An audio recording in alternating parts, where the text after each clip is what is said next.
दोस्तों, target with PS Parihar channel में आपका स्वागत है। बहुत बड़ी ब्रेकिंग न्यूज है उन विद्यार्थियों के लिए जो विद्यार्थी शिक्षक भर्तियों की तैयारी कर रहे हैं। जैसा कि यहां पर लिखा है, अशासकीय सहायता प्राप्त माध्यमिक विद्यालयों में भर्ती का घोटाला हो गया है और छात्र तैयारी करते रहे, टेस्ट देते रहे और अंदर ही अंदर खेल हो गया, करोड़ों का लेन देन भी हो गया। ये दैनिक भास्कर समाचार पत्र है। दैनिक भास्कर समाचार पत्र ने बहुत बड़ा खुलासा किया है। वैसे भी आप लोग देख सकते हैं कि मीडिया में ज्यादातर क्या हो रहा है और बहुत ही कम ऐसी मीडिया है जो इस तरीके की जो न्यूज है वो दिखा रही। लेकिन सार्थक तभी होगा जब आप लोग इस तरीके के वीडियोस को शेयर करेंगे, वायरल करेंगे और इनका मनोबल बढ़ाएंगे। यहां पर देख सकते हैं, लिखा है भास्कर इन्वेस्टिगेशन, नियम तोड़ करके टीचर बने अफसर नेता और बाबू के बेटा बेटी। यूपी के शिक्षा विभाग का सबसे बड़ा फर्जीवाड़ा। और नीचे भास्कर ने लिखा हुआ है रिश्तेदार भर्ती बोर्ड। ये देखिए यहां पर लिखा है और नीचे लिखा कि यूपी में नेता से लेकर के शिक्षा विभाग के अफसर तक, कॉलेज प्रबंधक से लेकर के प्रिंसिपल के बच्चे तक टीचर बना दिए गए हैं, टीचर बन चुके हैं। जिला विद्यालय निरीक्षक डीआईओएस की मिली भगत से यह सब खेल हुआ है।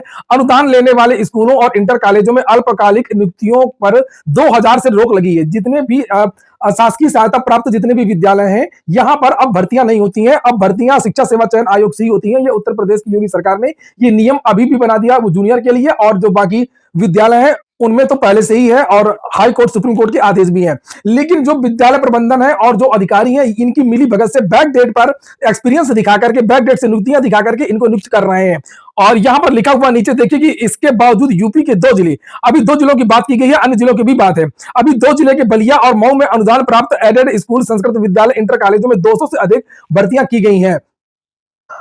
वास्तव में ये शिक्षा सेवा चयन आयोग नहीं, रिश्तेदार भर्ती बोर्ड है उत्तर प्रदेश में। और इस अब आपको सारा माजरा समझ में आ गया होगा कि एडेड जूनियर भर्ती 2021 से क्यों नहीं हो रही है। उसको रोका गया है, इस मैनेजमेंट के द्वारा, अधिकारियों द्वारा रोका गया है। और इसीलिए रोका गया है कि वो अपने जो रिश्तेदार है उनको पहले अंदर से भर ले, पुराने कर्मचारी बता करके। इसी तरीके से शिक्षा सेवा चयन आयोग में टीजीटी पीजीटी की जो भर्ती है उसमें 5 साल लगता है। और ये जो विद्यालय का प्रबंधन होता है, अधिकारी होते हैं, इसको ये रोकते हैं जानबूझ करके कि इन रिक्त पदों पर हम अपने रिश्तेदारों को भर लें या उनको परमानेंट करवा लें कोर्ट के ऑर्डर वगैरह के द्वारा, या हाई कोर्ट, सुप्रीम कोर्ट का पुराना कोई ऑर्डर रहता है उसको, उसका हवाला देकर के नियुक्तियां करवा लेते हैं।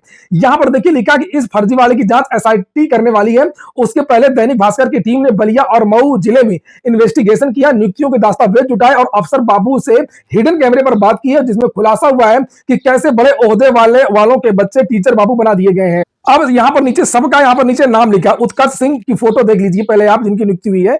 ये उत्कर्ष सिंह की फोटो है और ये उनके पिता है बीजेपी के एमएलसी रविशंकर सिंह पप्पू। ये है एमएलसी। एक बार बता दो, नाम से ये मत सोचिएगा कि केवल इसमें बीजेपी के लोगों की नियुक्तियां हुई है। इसमें मैं अभी आपको दिखाऊंगा, जैसे प्रचारित किया जा रहा है कि नहीं नहीं ठाकुर सेवा आयोग, सोशल मीडिया में कुछ लोग वायरल कर रहे हैं। नहीं नहीं, ऐसा नहीं है। यहां पर सर्वाइवल ऑफ द फिटेस्ट, जो भी पावरफुल है वो भ्रष्टाचार कर रहा है, चाहे वो अधिकारी के पद पर हो, चाहे वो किसी भी पद पर हो। नीचे कुछ और नाम देखेंगे, आप सब समझ जाएंगे कि किस किस पार्टी के लोग हैं और कौन कौन लोग हैं। नीचे यहां पर आपने उत्कर्ष के बारे में देखा, लिखा बलिया में रहने वाले उत्कर्ष सिंह के पिता भाजपा के एमएलसी हैं और इनके खुद के 3 इंटर कॉलेज और डिग्री कॉलेज हैं। उन्होंने उत्कर्ष सिंह विधानसभा चुनाव लड़ने की भी तैयारी कर रहे हैं। रेंज रोवर से चलते हैं, राजनीतिक कार्यक्रमों पर अक्सर दिखते हैं। उत्कर्ष सिंह की नियुक्ति रेवती इंटर कॉलेज में 26 मार्च 2018 में कर ली गई। नीचे वो पत्र भी लिखा हुआ है कि सहायक वेतन क्रम में सहायक अध्यापक, ये टीजीटी के पद पर इनकी नियुक्ति हुई है। ये देखिए, सहायक अध्यापक की इस चीज के सामाजिक विषय, सामाजिक विज्ञान के सहायक अध्यापक बन गए। ये आप यहाँ पर ये देख सकते हैं अच्छी तरीके से, ये देखिए।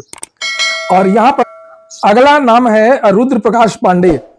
तो ये बलिया में भाजपा के ही सीनियर लीडर नगेंद्र पांडे के बेटे हैं, अभी भाजपा में है और चुनाव लड़ चुके हैं। रुद्र प्रकाश की नियुक्ति आदर्श संस्कृत माध्यमिक विद्यालय किशोर चेतन में सहायक अध्यापक, तो इन्होंने भी करवा लिया ये बैक डेट पर। जब ये टीजीटी पीजीटी की भर्तियां शिक्षा सेवा चयन आयोग से होती हैं तो ये मैनेजमेंट कैसे भर ले रहा है। नीचे देख लीजिए, राघवेंद्र सिंह यादव, तो सिंह भी है, पांडे भी है, यादव भी है। इनके पिता विधि चंद्र आजमगढ़ में शिक्षा विभाग के ज्वाइंट डायरेक्टर ऑफिस में बाबू हैं। राघवेंद्र की नियुक्ति आदर्श संस्कृत उच्चतर माध्यमिक विद्यालय किशोर चेतन में की गई है।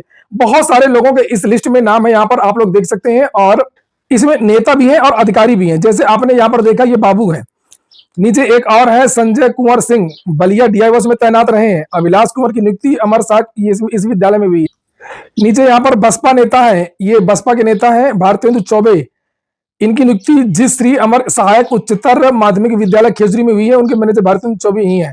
मैनेजर अपने विद्यालय या अपनी जगह दूसरे मैनेजमेंट के विद्यालय में, तो ये सेटिंग से साथ गांठ करके इन्होंने भर्तियां करवा ली हैं। और लिखा है कि पोल खुली है पैसों की बंदरबांट में। आप लोग वीडियो को लाइक नहीं करेंगे, वीडियो को शेयर नहीं करेंगे, वीडियो अगर वायरल नहीं होगा तो कुछ नहीं होगा। करते रहिए इलाहाबाद में बैठ करके तैयारी, प्रयागराज में तैयारी। और ये भर्तियां जानते हैं, 40,000 भर्तियां की जांच अभी तक कंप्लीट नहीं हो पाई है। और ये जो लिखा है कि इस भर्ती की जांच होगी पूरे प्रदेश में। और ये कहा गया है कि जैसे बलिया और इन जिलों में भर्ती हुई है, उसी तरीके से पूरे प्रदेश में मैनेजमेंट ने भर्ती कर लिया है। कुछ दिन पहले समाचार पत्रों के माध्यम से जानकारी दी गई थी कि सहायता प्राप्त माध्यमिक विद्यालयों में 40,000 से अधिक भर्तियों में गोलमाल, अब तक पूरी जांच नहीं हो पाई है। लिखा है, सहायता प्राप्त माध्यमिक विद्यालयों में नियुक्ति शिक्षकों और कर्मचारियों का ब्यौरा उपलब्ध कराए शिक्षा विभाग। ये देखिए, तो ये शिक्षा विभाग में हमेशा से भर्तियां घोटाले जो है वो होते रहे हैं। और अब ये जो मैं आज बता रहा हूं आप लोगों को, ये नया मामला है जिसमें ये सबके नाम लिखे हैं इसके। और ये बताऊं मैं आप लोगों को, केवल शिक्षकों की भर्तियां नहीं की गई हैं, ये जो बाबुओं की भर्ती होती है मैनेजमेंट के द्वारा, ये भर्ती भी अब सरकार करेगी, लेकिन ऐसा कहीं कुछ नहीं है। यहां पर भी इनका कोई तोड़ निकाल करके ये लोग भर्तियां कर रहे हैं। चपरासी भी संविदा पर होते हैं, लेकिन 2011 से पहले फोर्थ क्लास की नियुक्ति भी लिपिकों की तरह होती थी। तो पुराना ऑर्डर दिखा करके इनको भी परमानेंट नियुक्तियां ये लोग अपने विद्यालयों में कर रहे हैं। लिखा नीचे की बैक डेट में नियुक्तियां की गई हैं, जैसे लंगटू बाबा इंटर कॉलेज में 1 जुलाई 2000 में कुसुम मिश्रा को चपरासी की पद, ये उनके नाम। भास्कर ने तो पूरा नाम, चिट्ठा, ज्वाइनिंग और जो बीच बीच में जो पत्र वगैरह जारी हुए हैं ज्वाइनिंग कराने इत्यादि को लेकर के, शिकायती पत्र वो भी। और जो बाबू हैं, लिखा है यहाँ पर संजय कुमार बाबू, पूर्व डीआईवास बलिया, इसने कहा रमेश सिंह ने 3 से 4 लाख लिए। रमेश सिंह एक डीआईवास है जिसका ट्रांसफर कर दिया गया था बगल वाले जिले में, और तभी ये खुलासा हुआ। दोनों डीआईवास ने भर्तियां की थी। जब डीआईवास का ट्रांसफर हो गया और उसके बाद जब वेतन जारी करने की बात आई, तब ये खुलासा हुआ। लिखा है कि डीआईवास दफ्तर में बाबू रहे संजय कुमार से हिडन कैमरे में बात की तो उनके बेटे की सैलरी भी रुकी है। संजय सिंह पर नियुक्ति की फाइलें गायब करने की एफआईआर भी दर्ज। उन्होंने कहा, देखिए रमेश सिंह तत्कालीन डीआईवास, पहले जो डीआईवास थे, बिना पैसे के किसी को कोई काम नहीं करते हैं, उसकी एक सीमा थी। वो परिचारक का 3 लाख रुपए ले रहे थे हर चपरासी का, पहली बार भुगतान कर रहे थे। टीचर का 4 लाख ले रहे थे, लेकिन बाकी की बातें बनाई जा रही है, बिना पैसे के वह क्यों करेंगे। और नीचे यहाँ पर ये पत्र लिखा हुआ है। जब रमेश सिंह का ट्रांसफर हो गया दूसरे जिले में और उनकी जगह पर आए देवेंद्र कुमार, तो फिर उन्होंने ये खुलासा किया कि ये जो नियुक्तियां की गई हैं रमेश सिंह के द्वारा, ये अवैध है। और लिखा कि इसमें करोड़ों रुपए का अवैध भुगतान किया गया। ये देखिए लिखा है नीचे नीचे यहाँ पर, ये देखिए लिखा है, यह खेल पूरे यूपी में बलिया मऊ का मामला अफसरों की लड़ाई में खुल गया है। हालांकि यह हर जिले में होता है, हर जिले में 200 300 भर्तियां हुई हैं और इसकी चर्चाएं चल रही हैं। लिखा भी है, लिखा सरकारी अनुदान प्राप्त स्कूलों में, इंटर कॉलेज और संस्कृत विद्यालयों में यह फर्जीवाड़ा सिर्फ बलिया और मऊ में नहीं है, पूरे यूपी में हुआ है। जब तक आगरा, आजमगढ़, जौनपुर में इस तरह के मामले सामने आए हैं, आगरा में इसी तरह 41 नियुक्तियों की एसआईटी जांच कर रही है। रमेश सिंह 4 जुलाई 2022 को डीआईवास के पद पर ट्रांसफर होकर के बलिया आ गए। वह 2 साल तक रहे। इस दौरान उन्होंने एडेड स्कूल, जहां पर टीजीटी पीजीटी की नियुक्तियां होती हैं, और संस्कृत स्कूलों में सहायक अध्यापक, शिक्षक बाबू 4th ग्रेड में 200 भर्तियां की। एक भर्ती में यह लिखा कि 2 से लेकर के 3 लाख 4 लाख रुपए तक लेते थे। 4 लाख के हिसाब से आप लोग जोड़ सकते हैं, 200 लोगों की सैलरी मंजूर की, कितना पैसा लिया होगा इस आदमी ने। 10 करोड़ से ज्यादा का इन्होंने सैलरी का भुगतान किया है। वहीं मऊ में डीआईवास देवेंद्र गुप्ता ने इस दौरान 50 नियुक्तियों का भुगतान कराया। तो जब देवेंद्र गुप्ता यहां पर आ गए बलिया, और रमेश सिंह का ट्रांसफर देवेंद्र कुमार की जगह हो गया, और जब इनके पास फाइलें गई तो ये फिर से पैसा मांगने लगे। तो कर्मचारियों ने कहा, पैसा तुम पहले ही उनको दे चुके, हम तुमको पैसा क्यों दें। तो बस उसी में देवेंद्र ने मामला टाइट किया, फिर उधर से रमेश ने टाइट किया, और इस तरीके से पूरा का पूरा जो लिस्ट है वो वायरल हो गई। और फिर बताया गया कि सारी जो भर्तियां हैं वो फर्जी हैं। नीचे यहाँ पर लिखा है कि अचानक देवेंद्र गुप्ता ने बलिया के 179 लोगों को, संस्कृत टीचर के 58, टीचर के 26, बाबू के 18, चपरासी से 70 की सैलरी फर्जी नियुक्ति बता करके रोक दी है। और इधर मऊ के डीआईवास रमेश सिंह ने 44 ऐसी नियुक्ति सैलरी रोक दी। एक दूसरे की, ये अब उनकी जगह पे है रमेश और वो उनकी जगह पे है, तो दोनों जो है उन्होंने रोक दिया है। वो कह रहे हैं हमको पैसा दो, वो कह रहे हैं हमको पैसा दो। दोनों ने एशिया शिक्षा विभाग को कार्रवाई करने के लिए कहा। तो देवेंद्र ने कहा कि हमारी जगह जो रमेश सिंह थे उन्होंने अवैध नियुक्ति की, उनकी जांच की जाए। रमेश ने कहा कि पहले जो देवेंद्र गुप्ता थे पहले उनकी जांच कराई जाए, उन्होंने नियुक्तियां गलत की हैं। उसने कहा ये 44 भर्तियां गलत की है, उसने कहा इसने तो 179 गलत की है नीचे। लेकिन यहां पर देख रहे हैं बीच में मर रहे हैं प्रयागराज के जो विद्यार्थी 10 बाई 10 के कमरे में लेकर के तैयारी कर रहे हैं। और यहां पर इस तरीके से लगातार हर महीने 200 300 400 की जो है भर्तियां हो रही हैं। और ये बाबू ने यह भी बताया है कि ये खुलासा कैसे हुआ है। एक मैन पावर कंपनी है, आउटसोर्सिंग की कंपनी है, जो भर्तियां करती है चपरासियों की संविदा पर। तो जब ये परमानेंट नियुक्तियां कर दी रमेश सिंह ने, तो आउटसोर्सिंग से जो संजय ने जो पैसे ले लिए थे आउटसोर्सिंग से नियुक्त करने वाले लोगों से, तो अब वो पैसा ना मांगने लगे।